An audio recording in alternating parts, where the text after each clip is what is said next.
excited that we're doing this. So, welcome to Therapy Chatter. Yes! Yay! So excited! A podcast of us sharing our experiences and just connecting over our passion for holistic wellness and Diving into the world of behavioral health and drawing from Sophia's professional experience and just our anecdotal life experience and just connecting over that shared passion. So we're so glad that you found us, that you're here, and we can't wait to just get started. Yes, so excited. Let's just get started then. Yes. So excited to be here. So I think that if we can each just go and talk a little bit about sort of what brought us to the point where we're at now with our wellness journey and what piqued our interest initially and Well, I think we should start with the person who brought all of us together, which is Sophia. Yeah. And so I feel like that's who we should start with. I mean, we're all here because of her. So understanding where you came from, what your background is like, what led you to this, and what led you to pursue this holistic wellness and understanding and passion. Yeah, so I feel like when you talk about wellness and the journey to wellness, there's so many different parts, right? And so we can start at the beginning of, I graduated, in 2000, and so, at that point I had started working in the schools, and I think it was like a great experience. It just definitely wasn't me because I didn't really feel I was practicing the way that I wanted to practice. I then took a short little sabbatical when I had my second child, and so I took some time off and kind of tried to figure out what is it that I do want to do and where do I see myself. I knew that private practice was really what I wanted to do because that would be the area where I could be the most clinical and at the same time have that work-life balance, because at this point now I had 2 kids and I was trying very hard to figure out how do you be a good mom and how do you work at the same time, and what are all those different pieces. And so private practice just made a lot of sense to me. So I did start out at a pediatrician's practice, which I loved, like really great people, really helped introduce me into the world of like private practice, gave me so much exposure into pharmaceuticals, really gave me so much exposure into the medical model, and helped me to kind of conceptualize what it is I want going forward. And so then a few years later, I had joined another practice where I had become partners with a clinical psychologist. We had a small group practice not too far from here. And that was a great journey, a great experience. We both kind of grew together in many ways. And then at some point we realized we were just growing apart. And so just really being able to honor where we're both at and what we want that next chapter to look like. And so at that point, we decided to part ways. And when we parted ways, I really wanted to think about where am I at now? And so at that point, I went to Columbia for executive coaching, thinking that that was really gonna be my thing, as I work so much with professionals. I love working with professionals, and wouldn't it be neat to be able to bring some of these skills to corporate. And I did that for a long time until I just decided one day around 2020 that I no longer wanted to do that. It wasn't giving me the kind of satisfaction I wanted. And really it was 2020 that made me kind of look at myself and say, am I really living the life I want to be living? I think an epiphany a lot of people had during that time, being stuck at home and everything in the world crashing down, and it's kind of like that realization I think a lot of people can relate to. Yeah, it was such a different time, right? Because all of a sudden you had time and you had so much of it, and you could really think and feel and listen to your feelings. And I started walking all the time and constantly connecting into nature, and reading Viktor Frankl and understanding, the experience of, being secluded and being in nature and what it does for you. And I started realizing how much I say yes to be really honest. And, really looking at that and being like, okay, well, it looks so good on paper to tell people how much I'm doing and, where are all these successes taking me and what's next. And it felt so professional.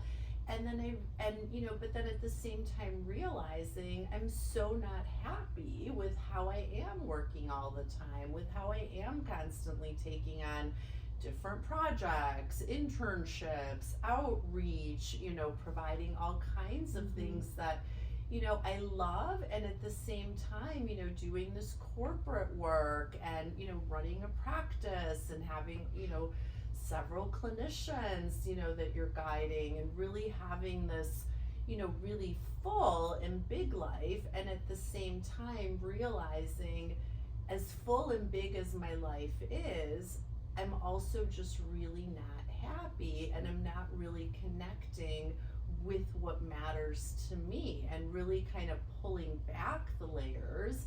And at that time, I had really been working with my psychologist for probably a little over a year. He is phenomenal. And, it was really through the work with him that, and really almost even seeing like his reactions when I would tell him what I am doing and just seeing like that utter shock and surprise of like, how are you doing all of this? Like, when do you rest? When do you relax? What does that look like? And at first I kind of was like, are you placating me, Michael? And he was like, no, I'm just genuinely, surprised at how much you do. And I think having that, kind of that reflection, that mirror looking back at you saying, oh my God, like I talk all the time about work-life balance and the person who doesn't have work-life balance is me.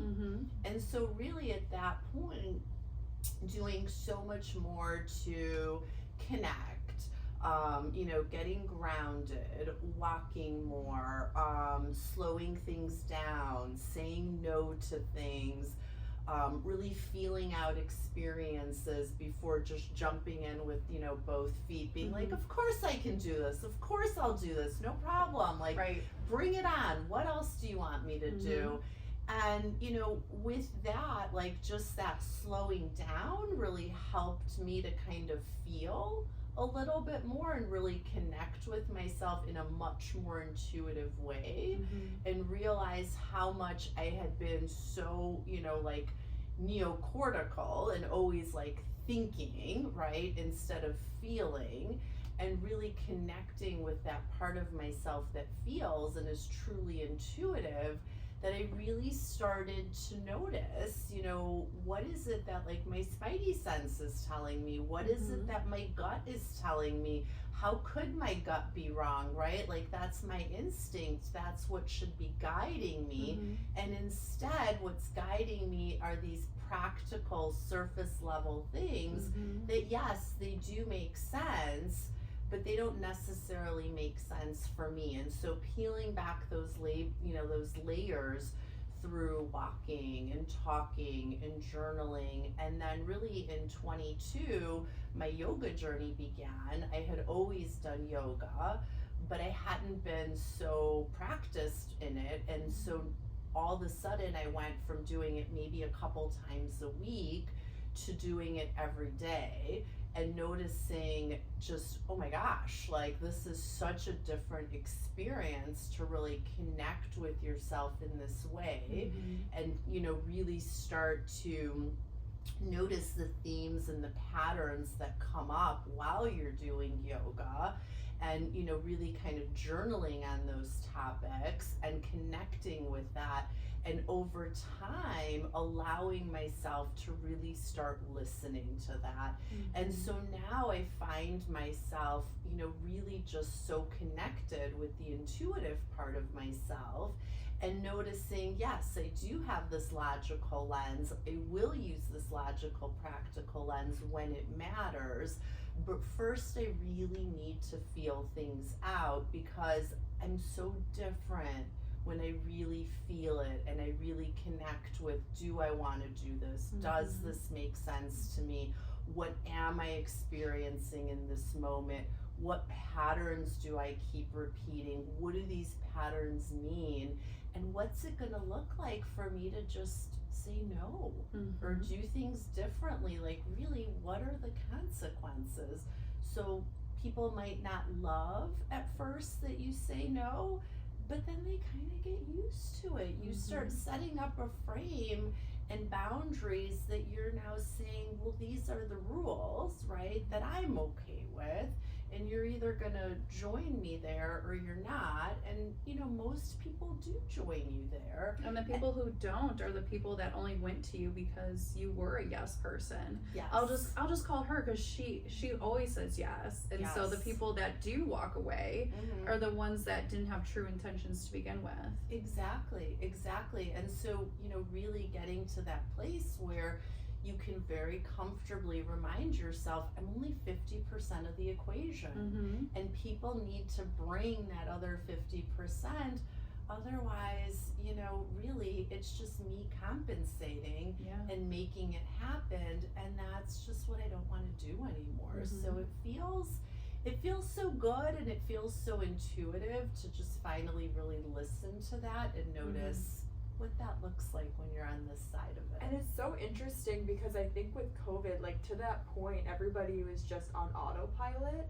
And then the stillness of COVID allowed people to really gain this awareness. And then when we started integrating back into like real life after the lockdown, I think people started making choices and people started actually choosing their lives and creating their lives rather than just living on this autopilot.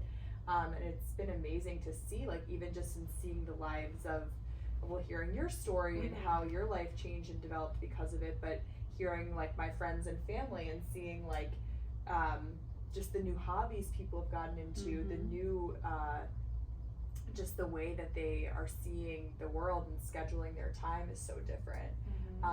So I think it's just been such a common theme. People are gaining that awareness, and I too like had that opportunity with COVID.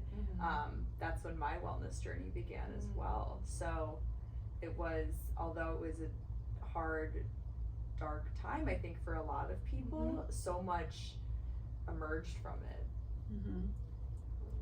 Absolutely. And you know, when you really kind of think to, you know, what happened, right?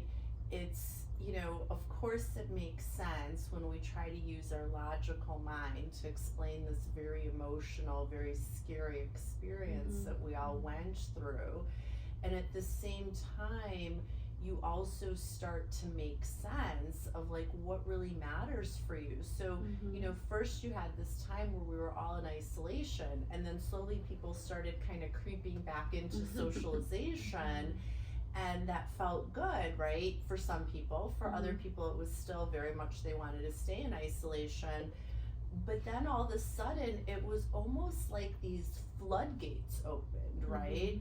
And so that was like also a really interesting time, because now all of a sudden, you know, everyone's traveling and everyone's going out and everyone has to do everything. And, you know, and kind of also like noticing that, you know, well, I don't want to go out 5 days a week, or I don't need to like be somewhere all the time. And yet, you know, like you're noticing everyone else is kind of doing that. And I get that, right? You know, you were locked down. We were all locked down for such a long time.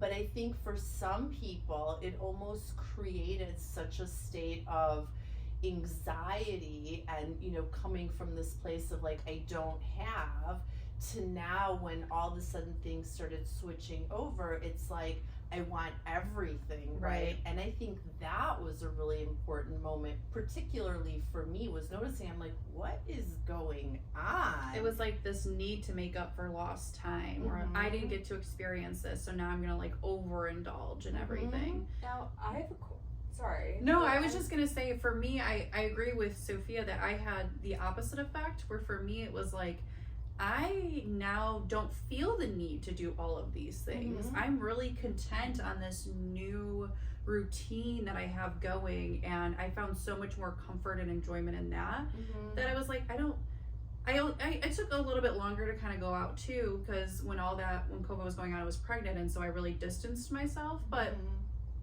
it wasn't like I lost that like sense of, it's almost like this sense of urgency. Like, I need to get out to the restaurants. I need to go do this. I need to be able to say that I did this or did that. It was like, that was taken away. That was no longer an issue on the table. And I was focusing on such different things. And so it's interesting for those people that did rush back out, but you could tell that their experience was very different than like yours and mine. Yeah.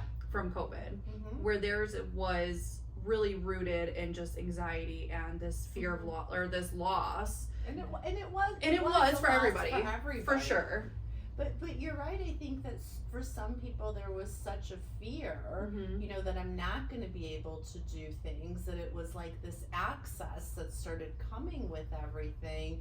And, you know, just kind of noticing this is really overwhelming to see how much people, you know, want to go out. When you do go out to places, like you went from sitting in little glass huts in a restaurant to all of a sudden walking in and it being completely jam-packed, which great for the restaurant industry, right?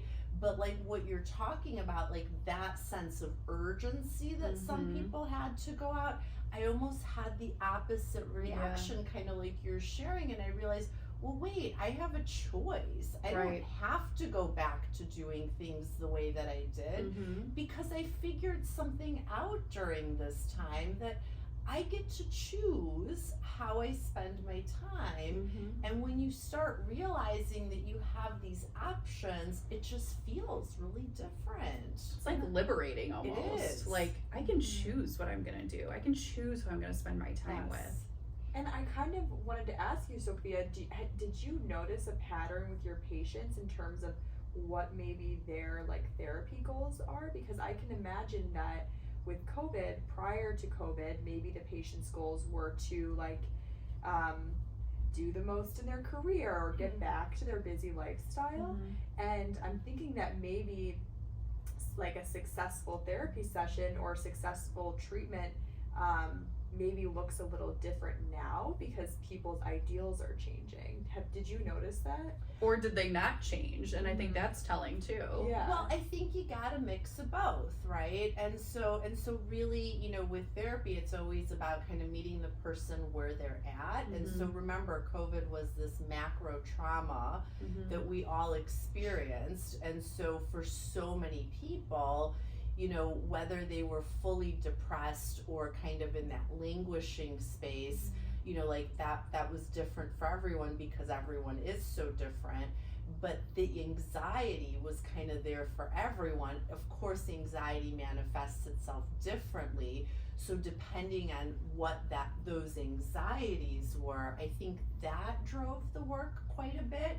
And it was such a combination because some people really wanted to figure out, how am I going to live my best life, whether that's professionally or personally or socially or however that looked.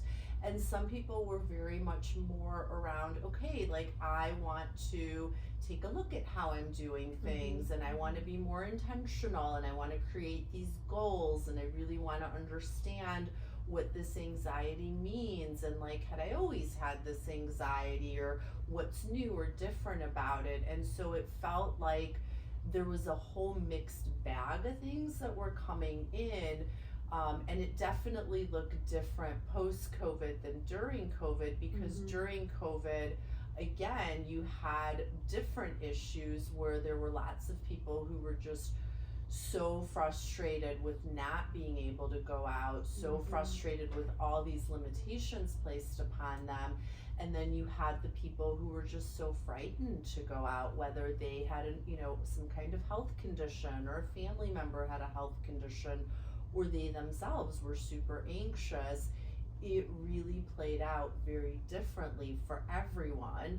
And so it was very interesting to kind of notice how those goals, you know, kept emerging for people, and how we would measure each time, like, what is, you know, like, where are we at and what do we keep wanting to work on. And so that was kind of an interesting journey to watch. Yeah. And it's interesting, like, have either of you ever heard the term, it's like pre-conscious and post-conscious?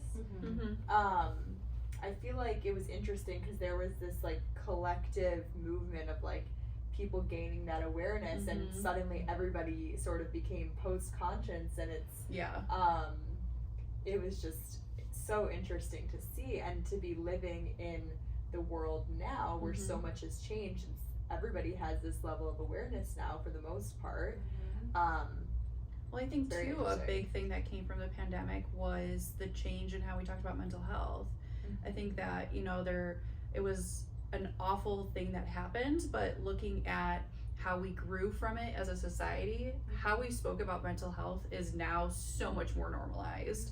We still have so far to go, but that subject has truly, like, we've really expanded our willingness to talk about it and to be open about it and to share resources. And I think that alone, I mean, even sharing it with like younger school kids and getting into businesses, things like that, that really has expanded. And so that's been really amazing to see happen, because it was like finally it's getting out there, and finally people are realizing that everyone should be in therapy, and it's not just for people going through extreme crisis, and that there's so much benefits and potential to just normal therapy, like weekly therapy, every other week therapy sessions, whatever it may be for you, but that there's resources too, that there's so much out there on so many different things when it comes to just how you're mindful in your daily life, how you start your day, how you end your day, the impact that it has on your nervous system, the food that you eat and how that impacts your body and your mind.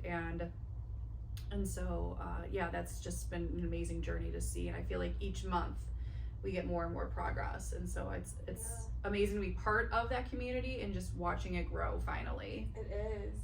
So okay, so I kind of want to bring the conversation back to like now, like the holistic wellness. Like, were you, and I want to hear more about your story, Jess, like were you always into holistic wellness, or was that something that emerged from the pandemic for you too, or were you always into it?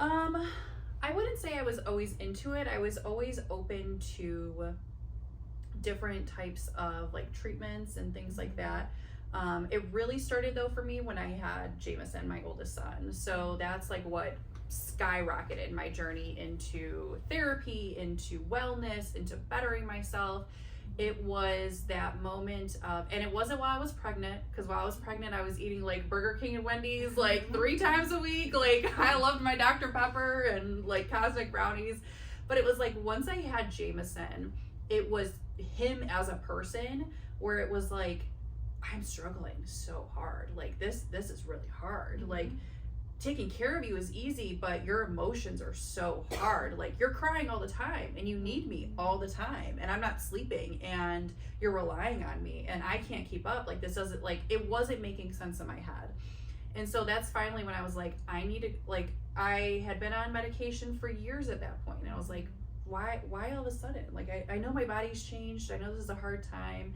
And really the people in my life were just like, oh, it's just because you have a newborn, like you'll adapt, you'll get used to it.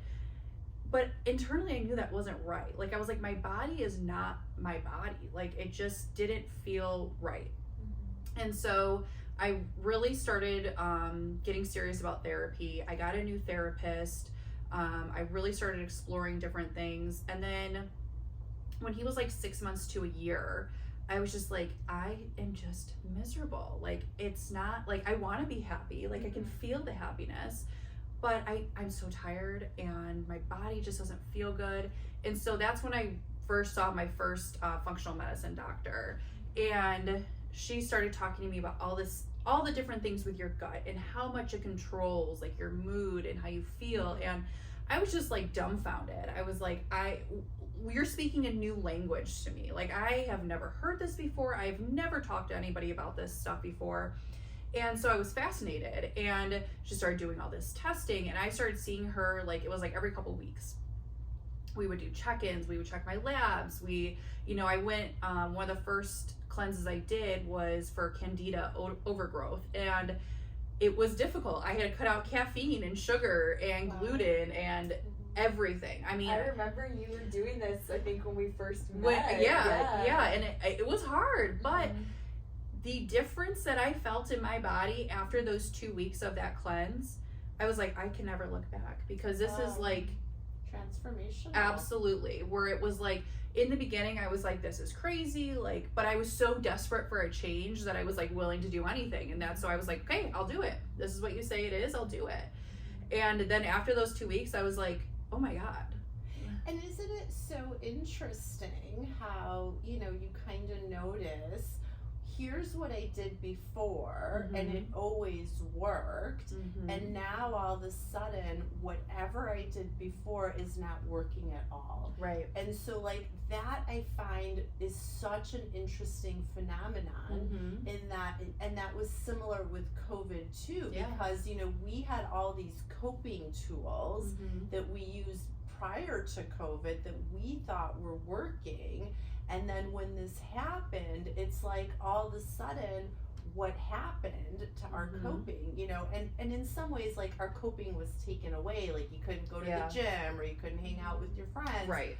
But it's like really like having this very profound, change that really impacts you almost like, not almost, but on a cellular level, that really all of a sudden opens your eyes to, wow, like, this is really a thing, and I need to go into a completely different path in order to start feeling better. Yeah, absolutely. And so that got me started on the process of healing my body from within, and that helped on so many levels of my fatigue, how I lived each day.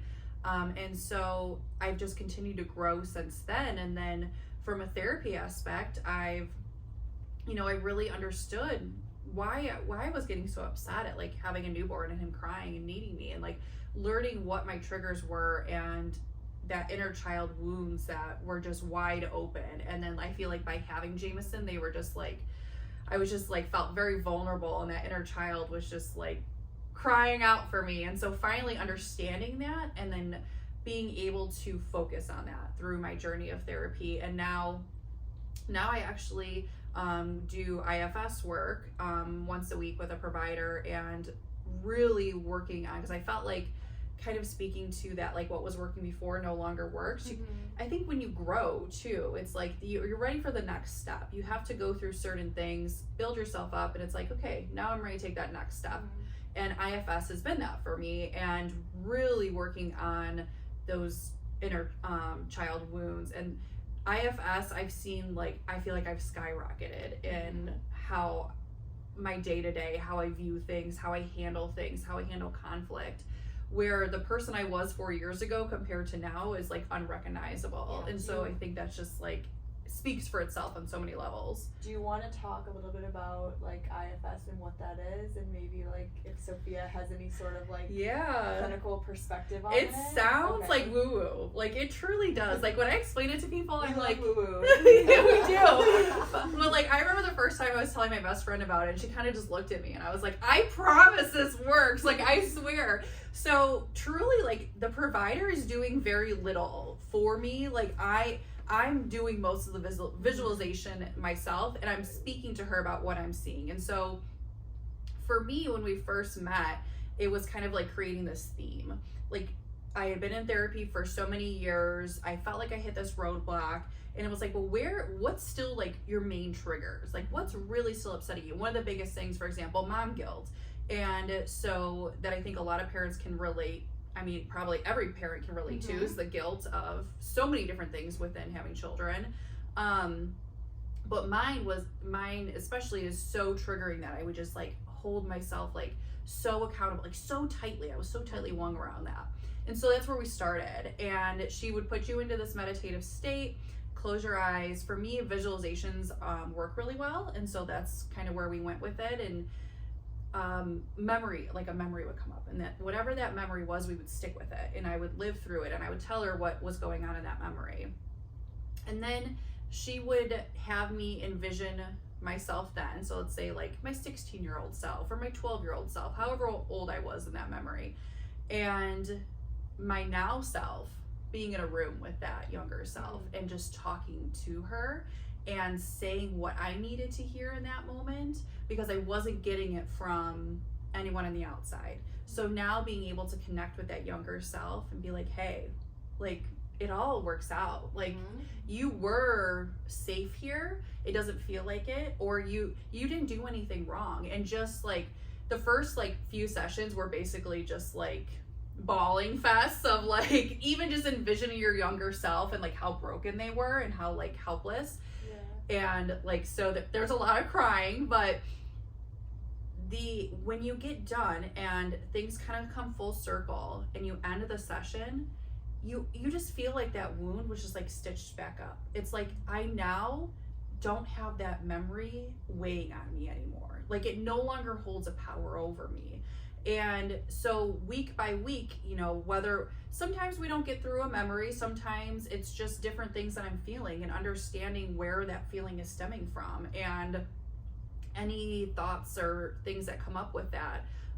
If there's a feeling that comes up, kind of naming it. What does it look like? How does it feel?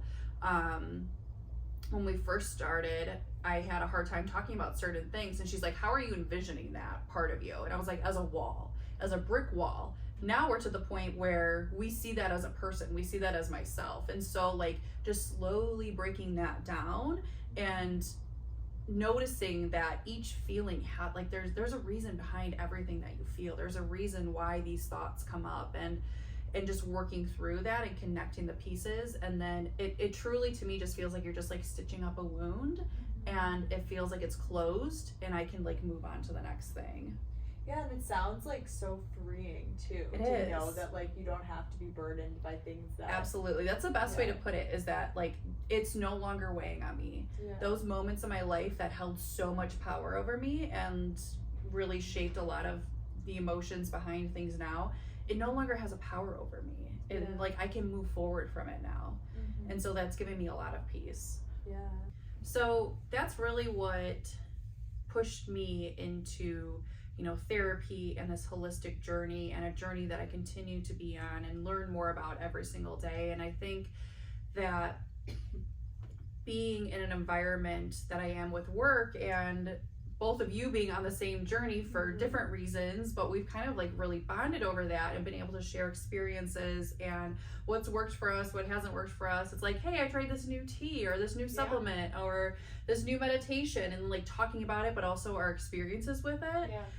Like Maggie and I doing meditation in a salt cave together, and how we both like the experience we had with it, and so that's been really amazing. And I think that's really helped to like keep me on that path, because when you surround yourself with people that are on the same journey as you and can relate, that's been really beneficial, for me at least. And so, but I'd love to hear more about your journey, especially since you said it like really started with COVID. And so like, was there something that happened, or was it just like that isolation piece and kind of then spending more time with just yourself that pushed you into kind of starting this journey? Yeah, so for me, generally, I was very healthy up until the age of 17, when I started to struggle physically and mentally.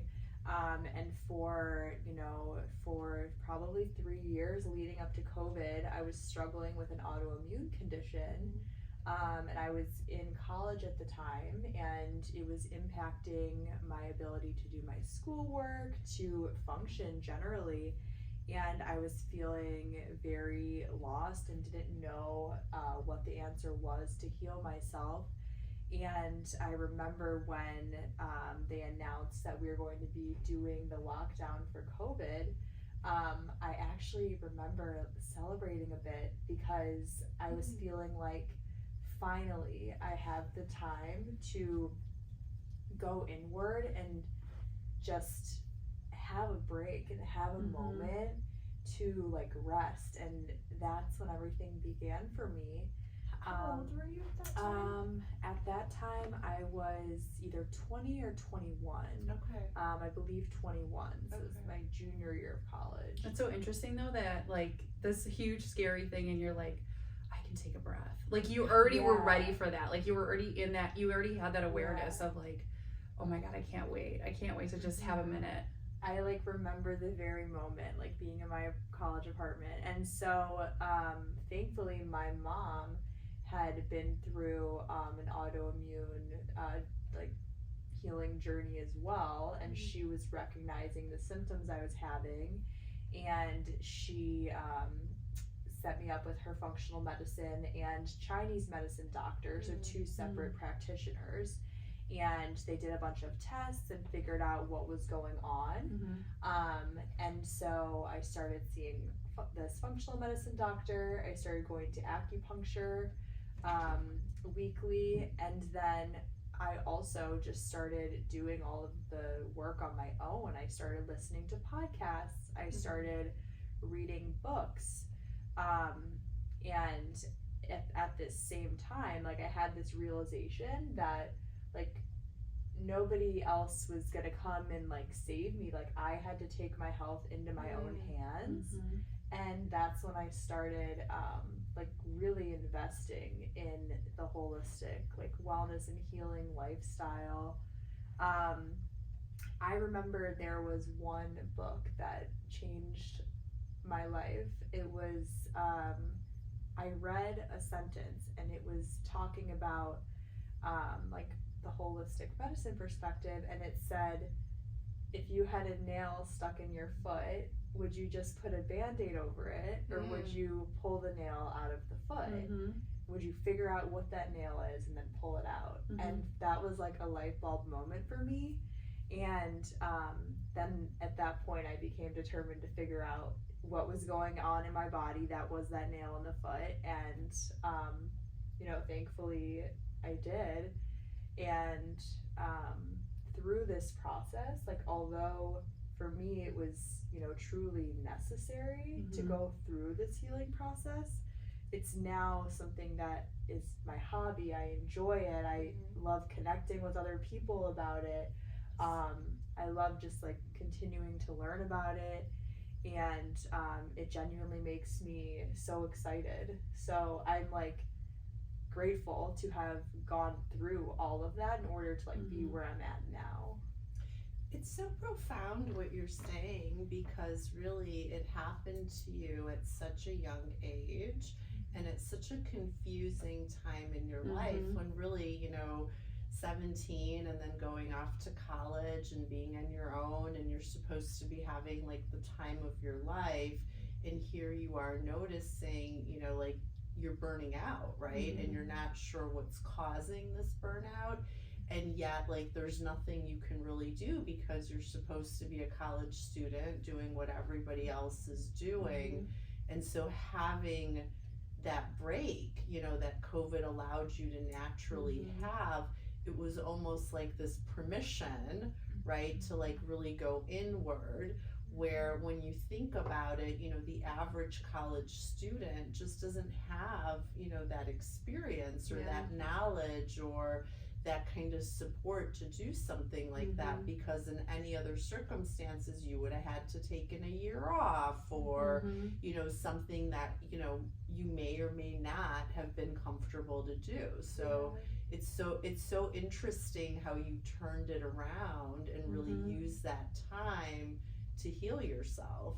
Yeah, and I think like you know, at the time maybe I felt like, oh, this is like a little like sorry for myself, like, oh, as a college student, like I wish I wasn't going through this, or feeling like it was like a different experience.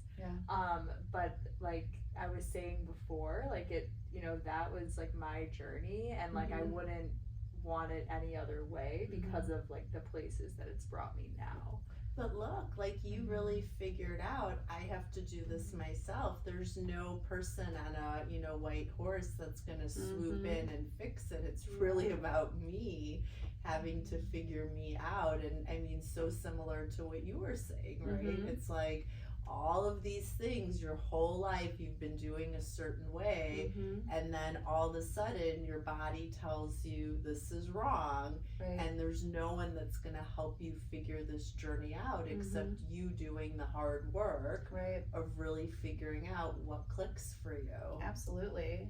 And I think what all of us can relate to, and so many other people who can relate to what we're saying, is that we've all been to so many different doctors and been told like, oh, it's just anxiety, it's just this, but this knowing within yourself, and it's like that intuition of, no, this isn't right, and trying to understand that more. And it's on so many levels. It's not just one level. It's not just what you eat. It's not just working out. There's so many components and layers to all of it that it's so important to understand the full picture, and having those resources and that community truly makes a difference. Because even like certain supplements, if you and I take the same supplement, they affect us very differently. Like we'll come in and talk about it, discuss it, and you're like, I felt nothing. And for me, I'm like, oh wow, like I slept great. Like I've noticed this such an improvement. And so there's no like one size fits all either. And so that's why it's in anything. No, right. And so that's why like social media and things can be so difficult, because you go on and it's so cookie cutter. Yes. Where it's like the three of us are all on this journey, all attempting to achieve the same thing, but we're all doing it very differently. Even though there's like this common denominator, it's all very different for each of our lives because we're unique people. And so it can be kind of overwhelming or frustrating when you go on social media and it's like, just do X, Y, and Z and you will feel happy. And it's like you go to a doctor and they're like, just do this and you will feel happy. And I'm like, I don't feel happy. Right, exactly. It's super prescriptive. And it's almost kind of giving you that messaging, we're all the same, but we're not all the same. And so how can you put us all in the same box? I remember one of the first conversations we had, you guys had gotten this mushroom tea. Or not tea, it's like a replacement for coffee. And you're like, oh, it's really good. And I feel so, energized and great drinking it. And I tried it and I'm like, oh my gosh, I don't think I could ever have that again. And just like noticing, like these different reactions we have, and honoring that and being like, okay, that works for you. This works for me, and we can exchange information. But at the end of the day, we all have to do that very same thing that we're all talking about, is you have to look inward and really ask yourself, what's up for me and what really matters for me and what's going to work for me. And it is so much trial and error, and really helping yourself to not have that like almost obligation of I should be doing all of these things because everyone's doing all of these things and they seem to work for them, because that keeps putting us on that same kind of trajectory of like wash, rinse, repeat, but nothing is changing. Absolutely. And it makes me think about like how the healing is in the process. It's like in that, like I think sometimes people are looking for like a magic pill that's gonna save everything, or just one solution to something. If you start eating better, you start eating a salad every day, you're just gonna feel better. But it's like the healing is in the journey, in that like reconnection to ourselves and our needs, and learning to connect and tune into And I don't that. feel like you can do some of like you can't, okay, you start eating better, you start doing yoga, you start doing that. That's one component. If you don't do like the healing of your inner child, your trauma, you are never going to complete that. Like it's never going to come full circle. You're always going to be left feeling like I'm still missing something. I'm still searching for something. And so I think that's like your mental health and your inner wellness, like all of that is combined together. They're not separate pieces if you want to truly achieve that. I so wholeheartedly agree, because it's, when you go in and you do that kind of deep work and you really heal that inner child, what's so different is that now you're really that mother that's taking care of yourself. And so the external world doesn't seem to impact you the way that it used to, because you have that voice in you guiding you in a very profound and different way. And it's nurturing you, and it's compassionate towards you, and it's supporting you. And so really it's, you know, it's like your source, right? It's like your source of energy. Once you clean the decks on all of these things, and you know, there are lots of decks to clean to get there, then at that point it's like you really hear that voice, and that voice tells you, I love you, you know, I'm here for you, I'm gonna be here with you, you know, through this. I know it's hard, and you know, I know how that might sound to certain people who haven't done this journey, but it really matters, because you know, because until you get to that place that you're really hearing your own voice and really feeling it, you're just constantly so influenced by everything else that's going on around you, other people's opinions, the positions they put you in, these obligations that you think you have to meet. And once you finally figure that out and truly heal that inner child, well, now it's like a completely different playing field for you. Yeah, absolutely. So I think over the course of this podcast, our goal is to continue to share our journey and talk about everything from what we've experienced, what we are experiencing, talking to professionals, and you know, getting their point of view, what different research that's out in the world today, and just understanding that and how it can work into maybe not my life, but maybe your life, or maybe someone who's listening's life. And so I think that's really just what we're hoping to accomplish through that. I don't know if anyone wants to add anything else. I think you said it really well. This podcast is really meant for us to talk about topics that matter about our health, our well-being, our wellness, our mental health, and really seeing how we can share some of those things with everyone. And some things are going to click, some things are not going to click, and we're just another resource out there. Yeah, so thanks so much for listening. And if you have any ideas or anything you'd like to hear more about, put that in the comments. And yeah, looking forward to the next episode. Continuing this conversation. Yeah, See where it goes.